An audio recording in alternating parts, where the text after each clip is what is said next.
E a imagem da União com a Maria Madalena. E até isso, retrata Maria Madalena como nenhum filme retrata. Não que ela. Nem o filme fala sobre Maria Madalena. Aí, desculpa. Não, vamos falar sobre o assunto do The Chosen, né? Bom, quem já assistiu The Chosen aí? Eu Tem um aplicativo, deixa eu olhar, eu não sei se ainda tá lá, mas acho que tá. Vou botar The Chosen, você vê as 3 temporadas. Eu não sei se a terceira já tá toda traduzida, né? Já tá traduzida. Muito bom. Tem que botar pra trás. A gente tem uma temporada só, mas muito bom também. Muito na Netflix ali, você já conhece, né? Mas The Chosen, quem tem Netflix vai se virar. Pô, muito bom. The Chosen, pra mim, uma das melhores séries. Mostra o Cristo como realmente o Cristo mais forte. E geralmente, por exemplo, eu não gosto muito do Jesus retratado na Record. Particularmente eu não gosto muito. Porque o Jesus da Record, para mim, é um cara muito contemplativo. Olha assim, fica, fala de um jeito muito sabe? Então, se 100% Deus e 100% homem, nós vamos falar sobre isso na história também. Então, ele tem características humanas, feliz, sente dor, sente... muito interessante um episódio, logo dos primeiros, que mostra ele com a mão ferida. Ele, nos trabalhos manuais lá, de marcenaria, ele fez, e aí ele se machucou, e mostra ele se enfaixando, assim. E é isso mesmo.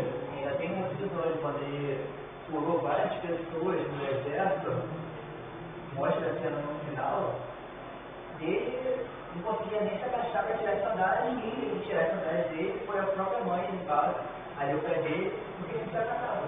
Ele estava exausto, ficou humano. Tem uma música muito interessante, Estereomástico. O nome da música é Alguém Como Eu. E é assim: entra, mestre, descansa um pouco, estás cansado, estás sedento e rouco. Dorme, mestre, a casa é sua, já fechei porta e janela, a rua deixou-me falando só, dormiu tão pesado, fazia dó. Como será, mestre, esse sonho seu? Sonhas como homem, sonhas como Deus, sonhas com a glória que tinhas com o Pai na luz, ou sonhas com a cruz. Então, fala exatamente dessa união hipostática, que é a união de duas naturezas em uma só pessoa, que é o Cristo. E aí, esse filme retrata muito bem, porque a gente vê sempre esse Jesus, onde parece até, os irmãos vão ver sobre isso aqui, das heresias. Tem uma das heresias antigas que diz que a natureza humana de Jesus ela foi totalmente absorvida pela natureza divina. E não é assim. Jesus ele é 100% homem, 100% Deus. Isso é fato. Mas não, recorda esse negócio como se o Jesus ali, a natureza divina, a humana, tivesse absorvida. Ali então ele fala sempre como Deus, ele sempre tem aquele sentido, aquele negócio. E não é isso aí. O cara pregando, fica louco, na hora de se abaixar para tirar a sandália, tão cansado, ali numa posição só sentado, com dor. Se isso não fosse possível, não seria feliz como se fosse pregado com a cruz, não é verdade? Alguém sabe, essa é importante, uma curiosidade, alguém sabe como funciona a morte pela cruz? A pessoa quando morre na cruz, ela morre por causa de quê? Muitas vezes morre antes mesmo de ser crucificado, de tanta tortura que tem. Tortura, mas na cruz mesmo, você perde tudo, perde sangue, perde tudo, então você fica. Você já não tem mais o órgão, não só que você perde sangue e está no chão.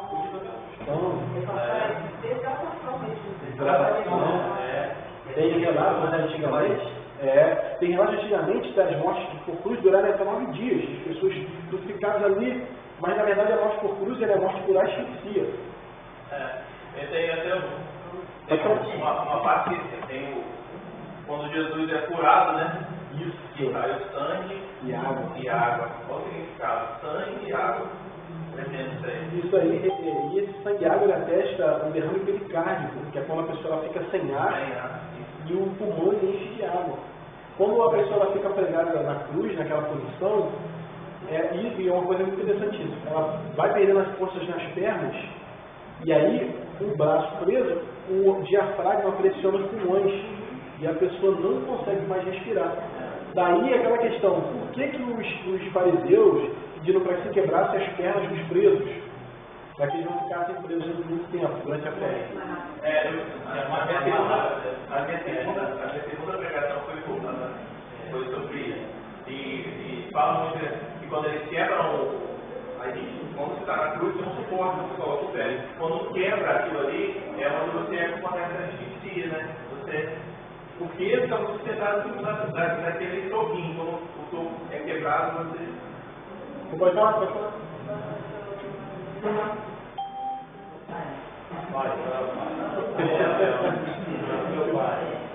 É tremenda essa parte dele. Muito interessante.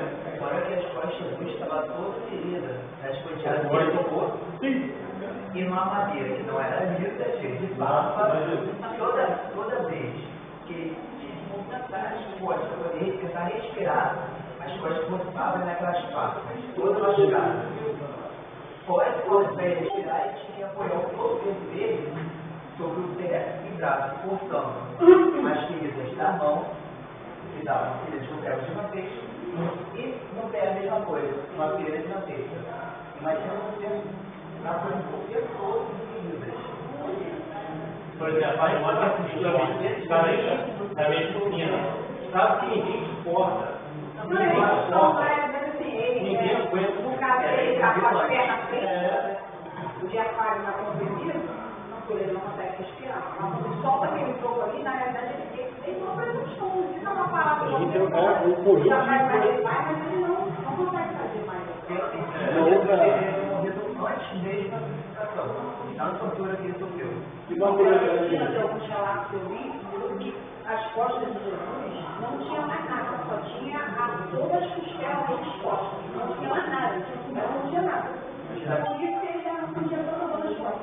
Ele não tinha mais nada, porque lá porque as costas dele só não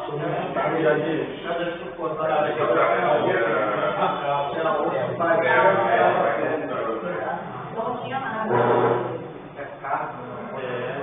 Uma curiosidade interessante é que quem seria crucificado ali naquele lugar de Jesus, ali antes de Jesus, era Barrabás, né? E Barrabás significa o que? Alguém sabe? Barrabás? Barrabás. Filho do Abba, ou filhos do Abba. Então, o filho do Abba não foi crucificado, no lugar do Abba, né? O próprio Jesus foi crucificado. É uma figura. Barrabás e filhos do Abba, nós somos filhos do Abba. Os filhos do Abba foram culpados no lugar de nós, foi o próprio Pai que foi crucificado em Jesus. Esse contexto aí, esse contexto da morte, foi assim, isso, né? É tão grandioso que fala que até o cara que estava, que estocou o Senhor, ele tinha uma doença. Que quando ele estocou o Senhor Jesus, o sangue desceu e o sangue bateu no olho dele. E ele foi curado por alguns olhos. Então, e tem no trajeto do Senhor de Jesus até chegar ao monte, né? As pessoas que acompanhavam a ele ali, o sangue, onde eles tocavam o sangue, existia cura porque as pessoas foram pelo sangue. Então, assim, é um contexto tão grande. É muito maravilhoso, mas Você vai vontade de chorar. é muito maravilhoso. Falar da grandeza de Deus é muito bom. Eu também era crucificado na vida bom. Até no momento do sofrimento, ele foi bom, ele estava sofrendo, sendo julgado por várias, imagina que ele foi bom em curar pessoas. Quem já viu a Paixão de Cristo? Ele curou.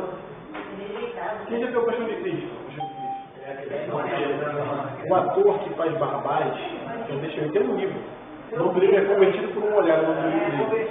Ele falou que na hora que ele estava encenando ali, havia uma regra clara, ele não deveria olhar para Jesus, o ator, o colega de cena, não deveria olhar para aquele cara. Ele só deveria interpretar, fazer a terceira escala, acabou. Só que no momento ele olha para Jesus. E ele falou que naquele momento, ele como pessoa, ele se sentiu tocado pelo olhar do Cristo. Ele viu o próprio Cristo na vida do ator que estava interpretando. E ele fala assim, olha, não tinha raiva naquele lugar, não tinha ódio, não tinha nada. Tinha um amor puro, puro e simples. Ele olha para aquele olhar e se converte ali naquele momento. Porque a reação dele é faltesca, que no filme, a gente olha assim, ele olha ali e interessante, tipo, meio que um gole seco assim, e olha assim, caramba, que é isso? sente o olhar de Jesus, aquele olhar de compaixão. E é isso mesmo, somos todos nós, filhos do Abba, que vemos Cristo crucificado, o olhar dele para conosco não existe raiva, existe um amor puro. Isso é maravilhoso demais, né? Até de começar a chorar aqui. E resolveu o aplicador que Jesus foi fazer, e falou para ele, ó, as portas vão se fechar, você vai se acidentar no meu futuro. Ele não vai fazer, ele vai transformar. Teve hipotermia, quebrou perna, teve um bocado de coisa. E no aplicador que se converteu, o rapaz, ele também falou para ele, não olha para ele, não olha para ele, mas não deu tudo, olha para ele. Tinha que olhar. Tinha que olhar. Tem que olhar. Tem uma pessoa que Jesus converteu também. É o... Esse nome dele. Ele vai fazer um Tá agora. tentando. Diego é um caminhão. Tá tentando agora. Vai sair agora um novo filme, se não me engano, a continuação. Eles estão para fazer um novo filme aí. Vai fazer com ele também. Aí, irmãos, vamos então continuar aqui? Vamos lá. Aqui, falando sobre o período dos tempos, eu já falei um pouco sobre isso aqui, eu vou passar rapidinho. Filosofia de uma grega, né? Plano, sinagoga, infraestrutura, que é tudo que tem a ver com a questão dos judeus. Agora, igreja primitiva. Nós temos aí a primeira igreja, que foi a igreja de Jerusalém, depois a igreja de Antioquia, e tivemos várias outras igrejas que se formaram ao longo da trajetória cristã. A primeira igreja, então, que a gente tem relato, ela é uma igreja judia, uma igreja que está dentro dos territórios do território judeu, da cultura judaica. A igreja de Jerusalém era basicamente constituída por judeus e prosélitos convertidos ao cristianismo. Então, basicamente era isso. Os apóstolos foram encarregados da missão, a grande comissão, da evangelho e toda essa coisa. Mas aí, quando a gente fala assim, seguem toda a Judéia, Samaria e aos confins da terra. Então, a função deles inicialmente era pegar na Judéia, todos ali da Judéia, onde eles moravam, depois de Samaria, por que Samaria? Quem eram os samaritanos? O quê? Inimigos dos judeus. Inimigos. Alguém sabe por quê? Guerras. Hã? Muitas guerras antigas. Os judeus antigamente destruíram os templos dos samaritanos, e os samaritanos fizeram a mesma coisa. Alguém sabe a origem deles? Porque a gente ficava muito pelo poder de terra. Desde o início lá, porque Jesus, Deus dividiu lá, desde Isaac, né? Eles dividiram, eles acharam que eles tinham direito também. Eles tinham esse direito, então começou tudo ali. É por aí.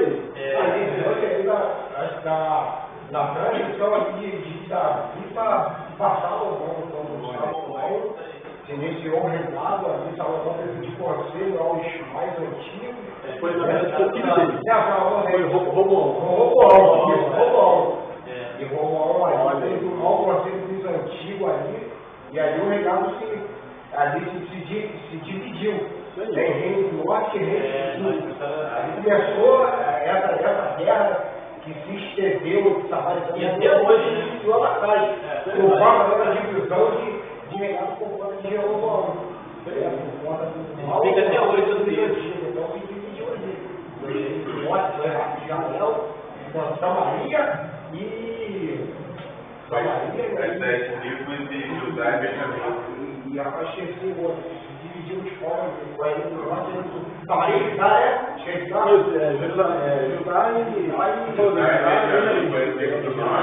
É Simeão, é porque tem Simeão também, só que Simeão ficava no meio de. Ela ficou absorvida.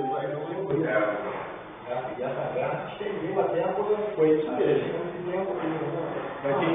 Tem até hoje, porque eles querem invadir Israel é tão protegido que. Antigamente tem promessa mesmo. Promessa de Deus. Vê que Israel é um pedacinho pequenininho. Ninguém consegue tirar aqueles coisas.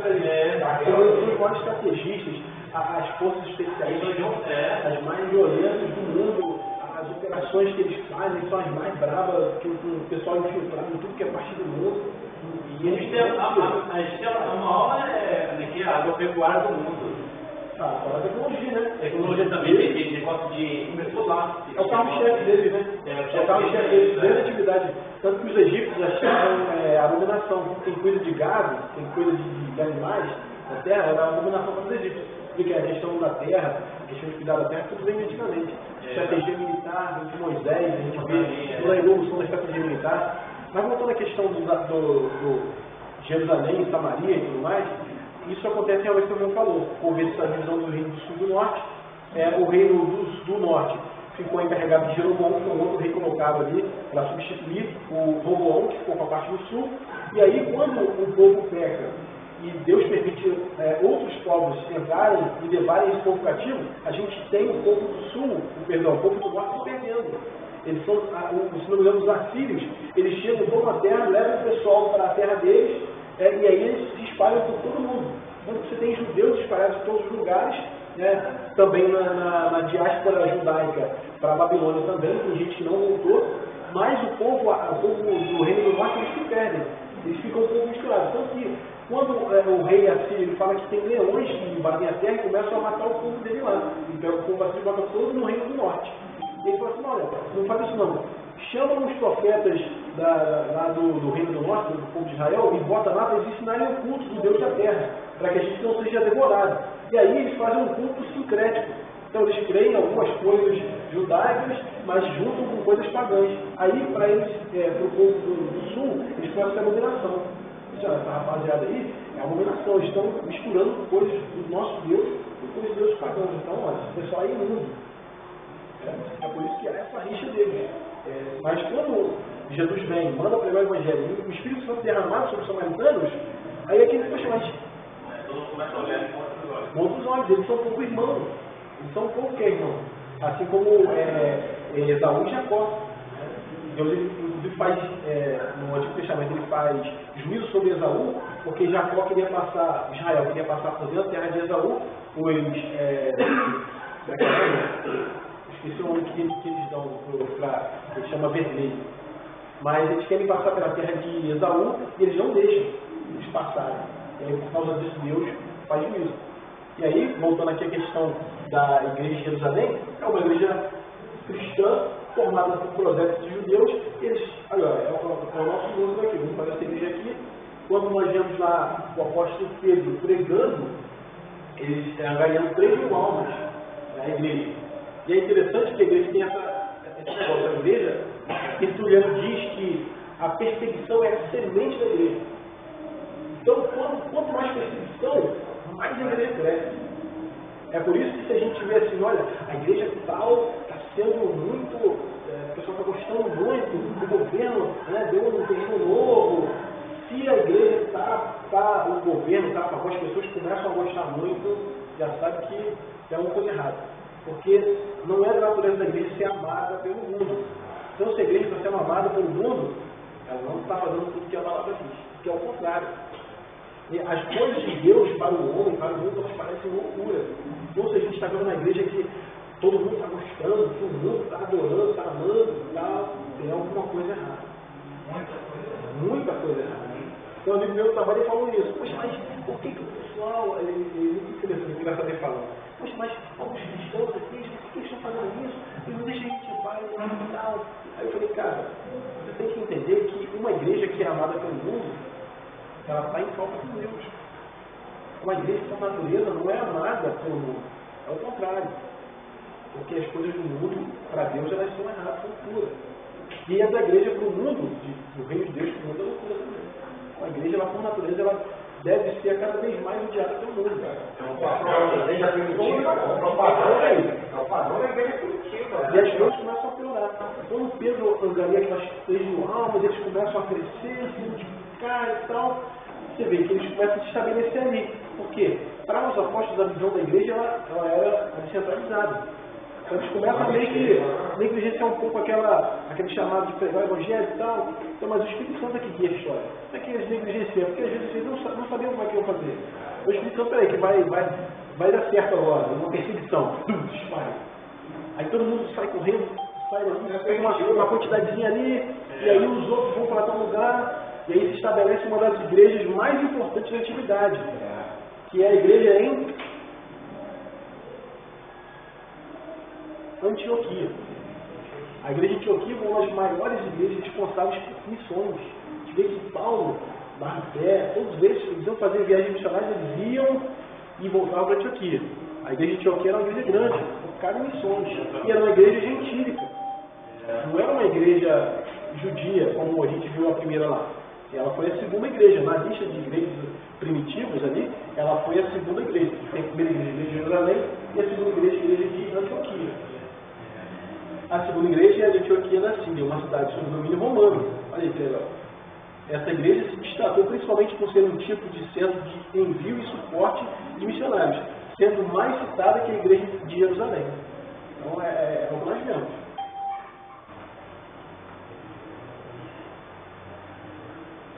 A gente tem que passar isso para aqui, Atos 11, 19. E os que foram dispersos pela perseguição que sucedeu por causa de Estevão, caminharam até Fenícia, Chipre e Antioquia, não anunciando a ninguém a palavra, senão somente judeus. Lembra que eu falei daquelas duas sinagogas? Eles chegavam em determinados lugares, às vezes judeus que saíram por causa da diáspora judaica, se estabeleciam nos lugares. Né? Isso, a gente, não sei se os irmãos já entenderam isso, a questão de quando houve lá, vamos voltar um pouquinho a história, em Pentecostes, que tem o dia de Pentecostes ali, você tem pessoas ali e tem os apóstolos. E aí, você tem os apóstolos falando em outras línguas, línguas estrangeiras. Eles começam a falar outras línguas e o pessoal fica, poxa, como é que a gente consegue ouvir eles falando em outras línguas, na nossa língua materna? Eles eram judeus, sim, estavam ali para a festa de Pentecostes, só que eles nasceram em outros lugares, então a língua materna deles não era o hebraico. Então eles falavam de repente em grego, em português, chinês, e eles ouviam os apóstolos falarem nas línguas deles. Então, é muito interessante a gente até percebendo essa questão da linguagem materna, agora puxando um pouco mais para o evangelismo, quando a gente fala na língua, eu vi um podcast um dia que o cara ele aprende várias línguas, de vários países, quando ele vai pregar o evangelho, ele prega sempre na língua materna da pessoa. E ele falou que isso é extremamente importante, porque quando você fala em inglês, o cara fala inglês também, você se comunica muito bem, mas quando você fala na língua dele, que ele nasceu, é diferente, você fala com o coração dele. Então, quando o Espírito Santo ele faz com que os apóstolos eles falem em outras línguas, as pessoas se maravilham. Poxa, a gente não é nem daqui, a gente é judeu, mas a gente não é daqui. E eles estão falando na nossa língua materna, das coisas grandiosas de Deus. Como é que a gente, caramba, isso é diferente. Eles se sentem ali tocados de uma forma completamente diferente. E aí a gente vê a igreja anunciando a palavra, a judeus primeiramente, e depois os judeus pregando ali para outros lugares. E a gente vê uma coisa também interessante, quem foram os maiores evangelistas de todos os tempos? Maior? Quem foram os maiores ali? Paulo Billy Quem? Billy Graham. Billy Graham? Mais alguém? Aquele Spurgeon, né? Vamos já dos pregadores aí, avivalistas, né? Do Paulo, né? A gente sempre fala muito dessas pessoas que a gente acha que tem um grande grupo, mas na verdade um dos maiores evangelistas de todos os tempos foi as pessoas. As pessoas. Era um soldado que foi evangelizado, aceitou a palavra e entregava nas regiões. Era um comerciante que viajava de cidade em cidade, cristão que ia pregando a palavra.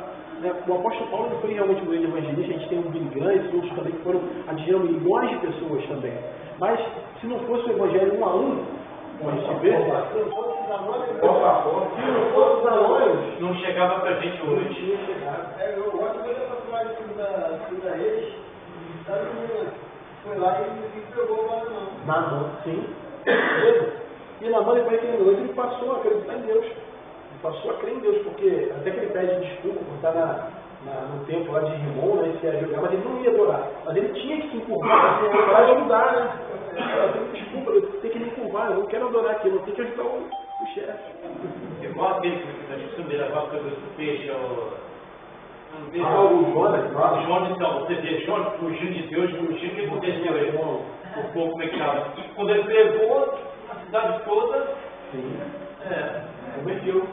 Então, os vários evangelistas aí foram as pessoas, o evangelho da um. E a gente vê a igreja de Antioquia sendo muito colocada, né, como a principal de pregação evangélica. Atos 11 e 20, havia entre eles alguns varões chifres de sirenenses, os quais, entrando em Antioquia, falaram aos judeus anunciando o Senhor Jesus. 11:26, sucedeu que todo um ano se reuniram naquela igreja e ensinaram muita gente. E em Antioquia foram os discípulos pela primeira vez chamados de cristãos. E aqui cristãos não era uma coisa boa. inicialmente. Vamos supor assim, um apelido carinhoso, né? Poxa, cristão, não. Esse cara é chato, só fala desse Cristo. Esse Cristo, então esse cara é um cristão. Você é um cristão, é igual aquele bullying de escola, é um cabeção, um mãozão, sei lá o quê, tanto apelido esquisito, né? Bocão, pela escola o pessoal brincava muito, né? Ô Bocão, vem cá. Então, na época, o apelido era esse. Cara, você é um cristão, você é chato pra caramba, fica falando desse Cristo o tempo todo. Esse cara aqui, ó, nós estamos pegando Jesus agora, Cristo, esse tal de Cristo aí. Cristão. Então, o cristão falou, ele dizia, aí ia batizar a família. Aí, normalmente, tinha um monte de gente na família. E aquelas pessoas iam aumentando. Tinha jovens, crianças, então a gente batizava, aceitava o Jesus Cristo, então ia fazer propaganda. E ia embora. O carcereiro não, o carcereiro também. Imagina quantas pessoas dali, era uma família que o pessoal, a família, filho, filho, a esposa e o carcereiro. Nos ciclos sociais de cada um, viam ali 200, 300 pessoas ali. Olha, eu conheci Jesus, aí a criança na escola, olha, eu conheci Jesus, e a mãe em tal lugar. E ia fazer isso aí, Fazer não. Então, deixa eu passar aqui pra gente. Tá terminando já. 7, 11 meses. Nossa, a coisa tão boa que a gente não está de coisa toda. Obrigado. Características marcantes da igreja primitiva. Ó. São características que a gente tem que guardar como igreja. Ela permanecia unida, todas as referências estão aí em Atos. Sempre em oração e súplica, cheia do Espírito Santo, entendida na palavra da verdade, pregava o Evangelho, frutificava, comungava, tinha comunhão com o outro e crescia em Deus. Isso aí teria que ser hoje a base de toda a igreja. Toda a igreja. Mas a igreja pode fazer isso. Toda. E aí é uma pergunta que eu vi no pastor e que eu lanço. Será que a igreja do século presente, do nosso século, vai ser igual à igreja primitiva? Eu falei para pastor nunca. Esses princípios aí, nem todos, não vamos generalizar, nem todos, mas a grande minoria, aos parâmetros da igreja primitiva, é minoria. Mas você sabe por quê? Você vai falar, vai.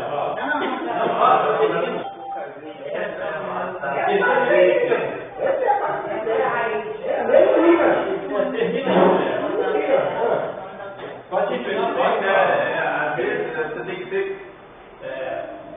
duro, entendeu? Duro. Mas realmente é a igreja. E aí vai aquela questão, quando a igreja está crescendo muito, tem alguma coisa errada.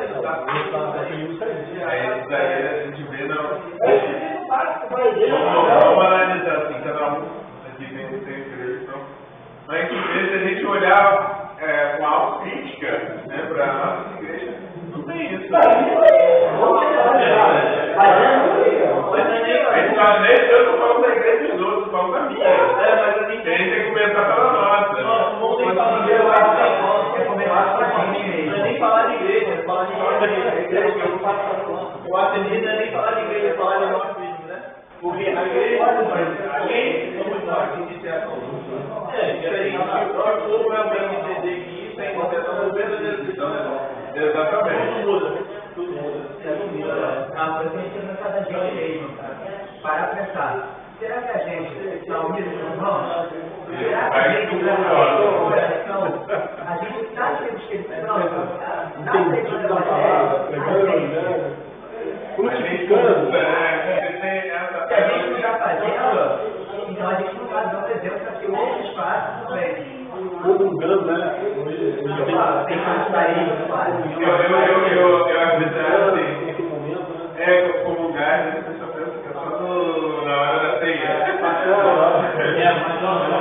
os moradores, os seus vizinhos, seus parentes, dentro do seu lado. Sim, claro. Você diz, ele vai dizer, poxa, aquele irmão, olha só como é que ele é, olha como é que ele age, olha, poxa vida, não é? Agora, se você for uma pessoa que diante da igreja, são pessoas ruins, porque quer dizer, Mas o professor, o senhor falou no início, Jerusalém, por pouco olhava para hoje, tá? Vai para a igreja. Vai da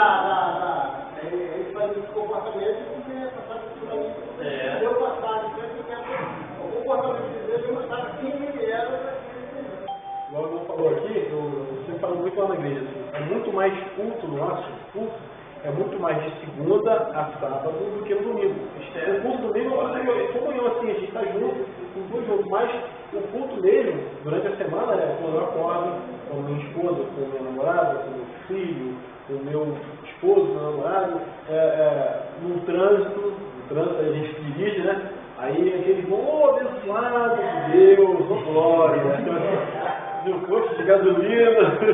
Então, é complicado, a gente tem que ter esse culto, né? Interno, porque agora nós estamos no tempo do Espírito Santo. O tempo tem que ter culto. E o culto é esse. Então é orando. As nossas relações pessoais íntimas, tem muita gente que isso é um tabu no meio dos cristãos. As relações íntimas com o nosso cônjuge, a gente pensa assim, não, olha, aqui, nesse momento do Espírito Santo ele vai, aqui vai ficar fora, né? Não é. Tudo faz parte do tempo do Espírito Santo. Então, ele participa de tudo, para o louvor e glória de Deus. É por isso que ele fala assim, digno entre todos seja um matrimônio lei do Senhor. Porque ele participa tudo é culto. E aqui no domingo é o nosso culto coletivo, onde eu falo uma palavra, o irmão é edificado, que fala uma palavra que edifica mais 3 irmãos, que fala outra palavra, edifica mais o registro dele. Assim, é a troca, é comunhão, né? Comungar. É isso, irmão. Vamos dar mais uma caminhadinha que a gente já terminou. Agora nós começamos uma etapa. Esse é bom. Brava. Como eu falei, ali na época de Pedro, o pessoal ali se expandiu para Antioquia, foi uma perseguição esparta.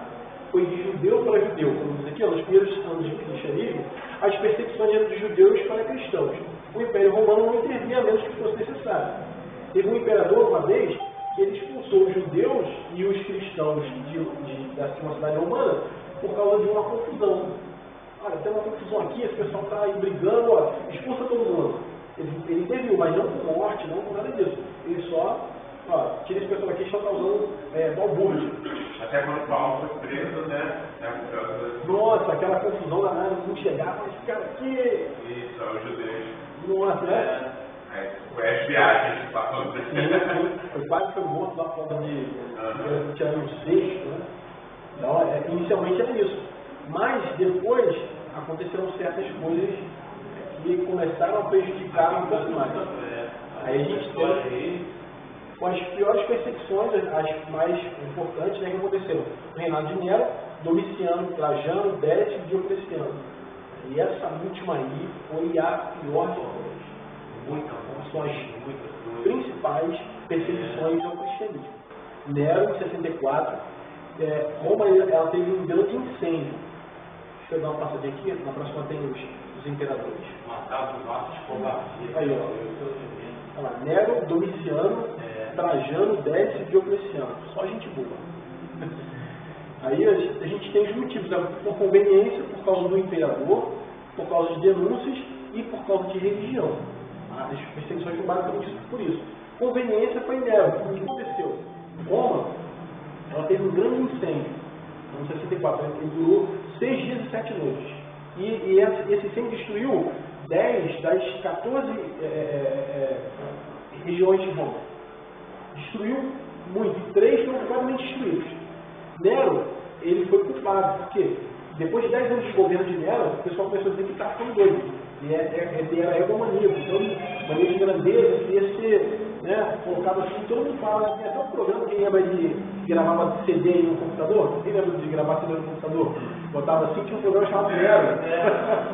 E a cena, a figurinha era o Coliseu pegando fogo, né? Quem lembra? E aí, Nero, muita gente diz que foi ele que colocou o fogo em Roma. Mas na verdade isso faz de uma história, pode ser falado. Provavelmente ele não colocou fogo não. Mas para ele o fogo foi muito bom, porque ele tinha um projeto grandioso de revitalização, que um imperador ele quer ser conhecido pelo que ele fez. Considerado para fazer, ele não é reconhecido, não é lembrado. Então, dizem que ele colocou fogo para poder revitalizar. Só que muitos dizem que algumas regiões que não foram destruídas pertenciam aos cristãos. E aí, Nero pensou assim, caramba, o pessoal está querendo culpar, não, então vou jogar contra alguém. É conveniente para mim que eu seja esquecido para fazer o que eu quero, e essa rapaziada aí eles começaram a colocar fogo nos cristãos. foram os cristãos. Eu acho que depois de cristão, tá vendo? A cidade dele foi construída. Tá vendo? Então, provavelmente foi ele. Provavelmente foi ele. E aí começou-se essa perseguição. Eles eram pegos, uma das torturas, eles eram colocados pela cidade, eram besuntados com piche e eram acesos, luminárias. O filme Paulo parece. Olha, parece Deus. Ele fugia do Paulo para ele treinar nos corredores da rua, né? As luminárias eram as pessoas que... Provavelmente Paulo e Pedro eles foram martirizados durante Nero. Ali.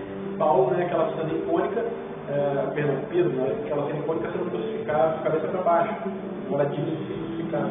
Isso não está escrito na Bíblia, mas estão, pela tradição moral da história da igreja, dizem que Pedro foi crucificado de forma e Paulo foi decapitado. Temos aí. Coisa aí, pode escolher no início.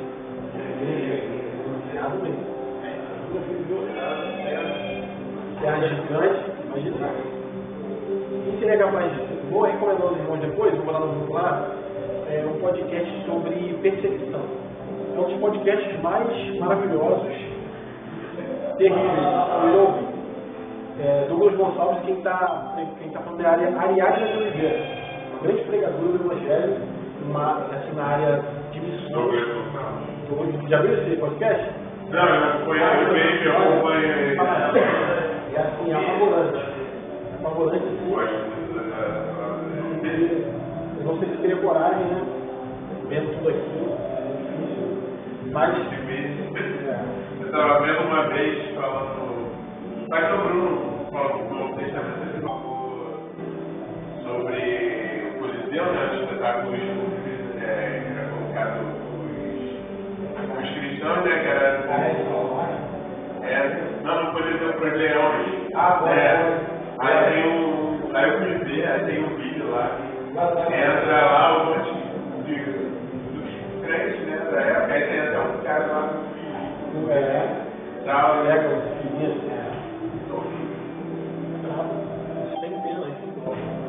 ficava pensando será que eles têm aqui, né, dessa aprovação aí?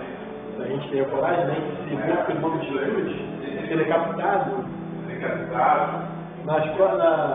Na próxima aula, no grupo, eu vou lançar esse sobre missões, é muito bom. Vamos aqui outro, só a gente terminar aqui agora, tá no finalzinho? Está acabando já. A gente tem outro motivo. O próprio imperador Domiciano, ele começa a pensar que ele queria de novo a glória de Roma. Então ele começa a voltar com as práticas antigas de Roma. Ele começa, vamos voltar com as práticas antigas, vamos trazer essa glória. E quando os cristãos eles não se opõem a isso, eles se opõem a adorar o imperador, a prestar as devidas gratificações ao imperador, ele olha, então esse pessoal aí pode ser martirizado, entendeu? Então eles começam também a isso. Denúncias. O imperador Trajano, diferente de Domiciano e Nero, ele começa a pensar por que a gente vai gastar esforço da máquina estatal, do Estado, para poder perseguir cristãos? Não, a gente vai continuar ainda perseguindo, vai ser proibido ainda, só que a gente vai fazer como denúncia. Então, se porventura tiver uma denúncia, esse cara vai ser trazido aqui, ele vai ser questionado, ele vai ser inquirido certinho, se realmente for provado que ele não quer negar a fé, ele vai ser martirizado, vai ser torturado, vai ser... Pelo menos perde uma perna aí para dar uma liga. E por último, que são os dois últimos, Décio e Diocleciano foram as piores perseguições de todos os tempos. Décio, ele queria também, assim como Domiciano, que voltasse, todo mundo com D, né? Que voltasse a velha glória de Roma. Também voltasse tudo como era antes. Poxa, Roma está decaindo. Então, eu quero que tudo volte a ser como antes, que melhor. Então, ele começou a instituir vários cultos, o culto aos deuses antigos, o culto ao imperador começou a ser mais cobrado ainda, e aí eles perseguiam. Aí o império sai a caça. Aí são perseguições sistematizadas. A perseguição até então não era por todo o império. Agora não, entre Décio e Diocleciano, todo o Império Romano vai ser sistematizado para perseguir e acabar com a seita na época. Eles acreditavam ser uma seita, o cristianismo. O Império vai ser movido para isso. E aí, né, depois de Diocleciano, a gente tem um cara que surge aí. O reinado de Diocleciano, só para a gente contextualizar um pouquinho, o império era grande, os irmãos chegaram a ver no vídeo, ele se estendeu por toda a bacia do Mediterrâneo. Mas, imagina, um cara só controlar um império tão grande daquele jeito. Não dava. Então, o que ele fez? Ele dividiu o império em mais 3 partes, fora dele. Então, até aqui, eram 4 partes. Ele governava uma parte, o outro cara governava outra e mais 2. De todas essas partes aí, eram 2 Augustos, que eram os supremos, e os Césares, que eram abaixo. 2 mais, como diz eu esqueci de falar, eu sou militar, eu sou de marinha. Lá a gente fala os mais modernos, né? Os mais antigos aqui, os Augustos, e os mais modernos. Então, você tem aí 2 Augustos, que são os mais antigos, que mandam mais, sendo Diocleciano o que mandava mais ainda que o outro Augusto, e os 2 Césares. E aí, dentre esses 2 Césares, que eram os que comandavam as outras 2 partes do Império, tinha um cara chamado Constâncio Cloro. E com idas e vindas de império, de imperadores, de demandas, o Império foi ficando mais fragilizado, e aí você tem o filho de Constâncio Cloro, que é Constantino I, o Grande, que foi aí chamado aí o eleito, o escolhido. Ele se considerava assim por ser aquele que permitiu ao cristianismo ser professado livremente sem ser perseguido. No ano 313, Constantino emite o Edito de Éfeso. Me fugiu o nome agora. Mas ele permite aos cristãos a professarem a sua fé sem serem perseguidos. E aí, o primeiro imperador a dar liberdade aos cristãos de professar a sua fé pelo Império. Depois de todas aquelas idas e vindas do Império, né, ficam os 2 imperadores, e Constantino, ele, para tomar o poder, ele vai invadir a outra metade do Império sob uma ponte. O exército dele era bem menor, pequeno, em relação ao outro. E aí, ele diz ter uma visão. Não dá pra gente falar assim, olha, mentira, ele não teve, era interesse político, não tem como a gente falar isso. Não tem como negar a experiência de outra pessoa. Mas ele viu um sinal e ouviu uma voz. Ele viu a cruz, segundo ele, viu a cruz, e Eusébio de Cesareia fala isso nos seus textos. Ele viu a cruz e ouviu uma voz. Sob este sinal vencerás. Ele ouve uma voz. E aí ele coloca no escudo, fala para os soldados desenharem no escudo as 2 letras em grego do nome de Jesus. Istos. Eu esqueci o nome dessas letras aí. Mas eles desenham esse sinal no escudo deles, e aí eles vencem a batalha sobre a ponte Níbia. O outro imperador, ele é morto, se afoga neles, e ele vence a batalha e conquista assim a outra parte do império. E ele começa a estabelecer, porque a mãe dele era cristã, ele começa a estabelecer bons relacionamentos com o cristianismo. E aí começa a vir uma outra etapa, um outro momento para o cristianismo. De sair uma época de perseguições, uma época de opressão ali, era uma época diferente. E aí a gente entra num novo período, que é o período das heresias. Quando a igreja ela não está sendo perseguida e atacada por pessoas, impérios que querem derrubá-la, começam a surgir coisas no meio da igreja. São que as heresias. O diabo ele trabalha para destruir o cristianismo, o evangelho. Ele quer isso. Então, se ele não pode destruir o oprimido, na verdade a opressão do império, das forças do mal, só faz a igreja crescer ainda mais. Então, o que ele faz? Causa divisão. É a arma dele, causa divisão. Então ele faz começar a surgir heresias, falsos ditos no meio da igreja, baseados até no que a própria igreja diz. Então, com os períodos de perseguição e intervalos de paz, a igreja dos primeiros séculos começou a enfrentar outros problemas como as heresias que surgiram de doutrinas cristãs já difundidas.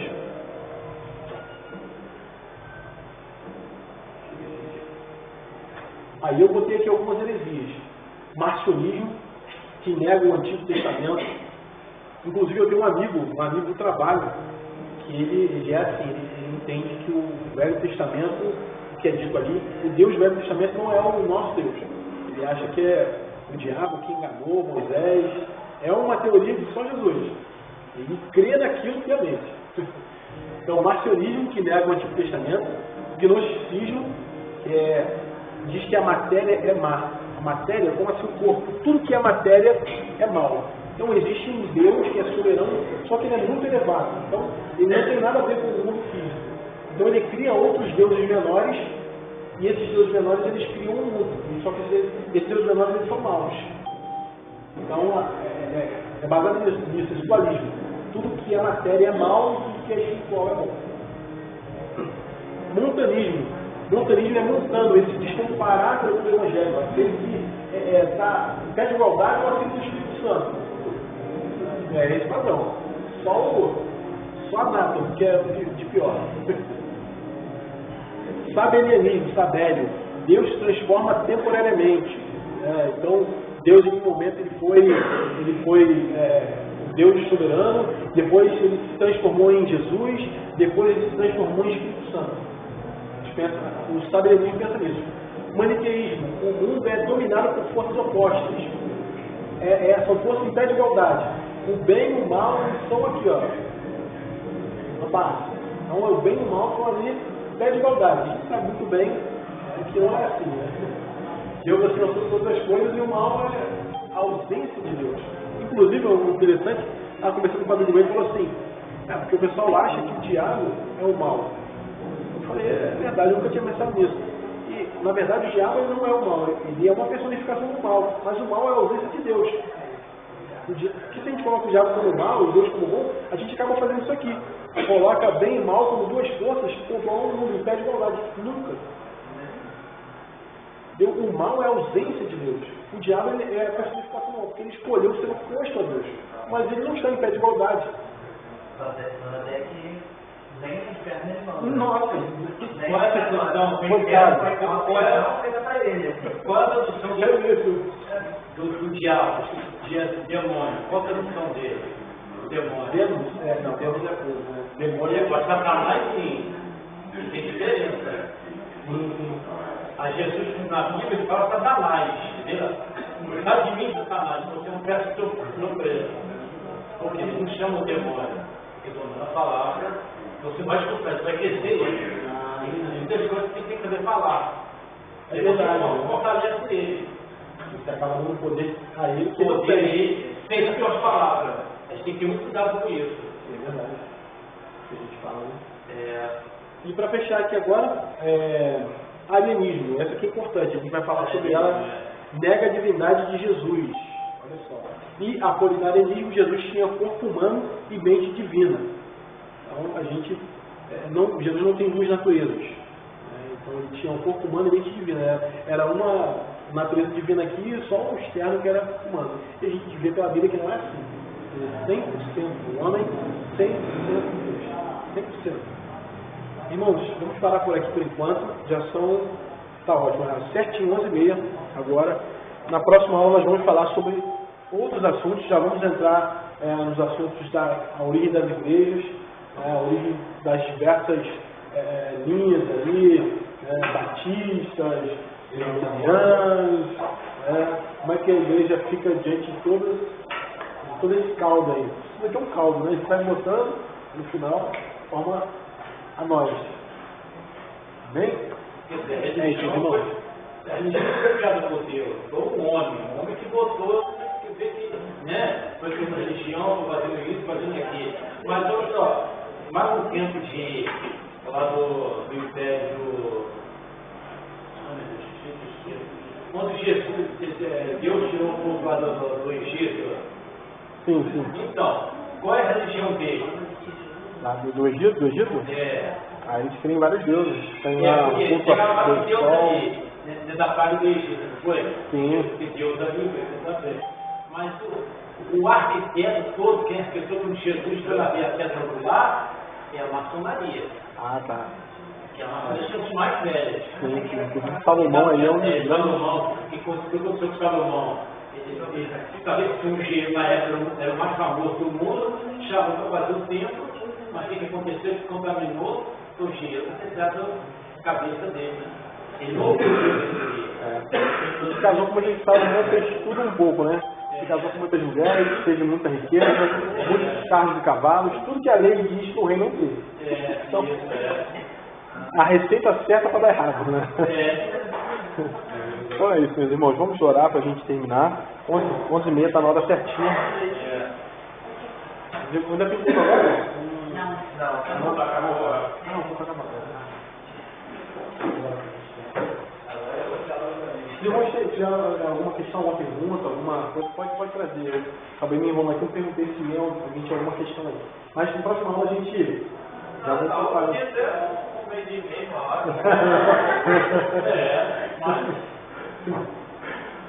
Vamos orar aí também. Soberano Deus, amado Pai, obrigado por estarmos aqui nesta manhã. Obrigado porque o Senhor conduziu tudo até agora, continuará conduzindo, ó Deus. Muito obrigado, Senhor Deus, pela vida de cada irmão que está aqui, cada um, Senhor Deus, que pôde estar hoje, cada um também que não pôde. Obrigado, Senhor Deus, para que o Senhor possa estar dando, ó Pai, sabedoria, ó Pai, entendimento, para continuar aprendendo a Tua palavra. Mas peço e te agradeço em especial por esse espaço maravilhoso que colocou no nosso meio, nas nossas vidas, Pai. Um espaço tão abençoado, onde homens e mulheres são levantados aqui, Senhor Deus, para falar a Tua palavra, e muitos são colocados aqui para aprender a Tua palavra, para ensinar ainda mais o Teu reino, ó Pai, para este mundo, Senhor Deus, para que, Pai, a Tua promessa se cumpra, Pai, no mundo, Senhor Deus, Tu, ó Jesus, para que todos nós estejamos preparados, para que muitos possam se converter ao Teu nome, ó Pai, que tenhamos ferramentas, ó Pai, de pregação, ó Pai, para levar o Evangelho onde nós estivermos. Muito obrigado, Senhor Deus, por este local. Abençoa, Senhor Deus,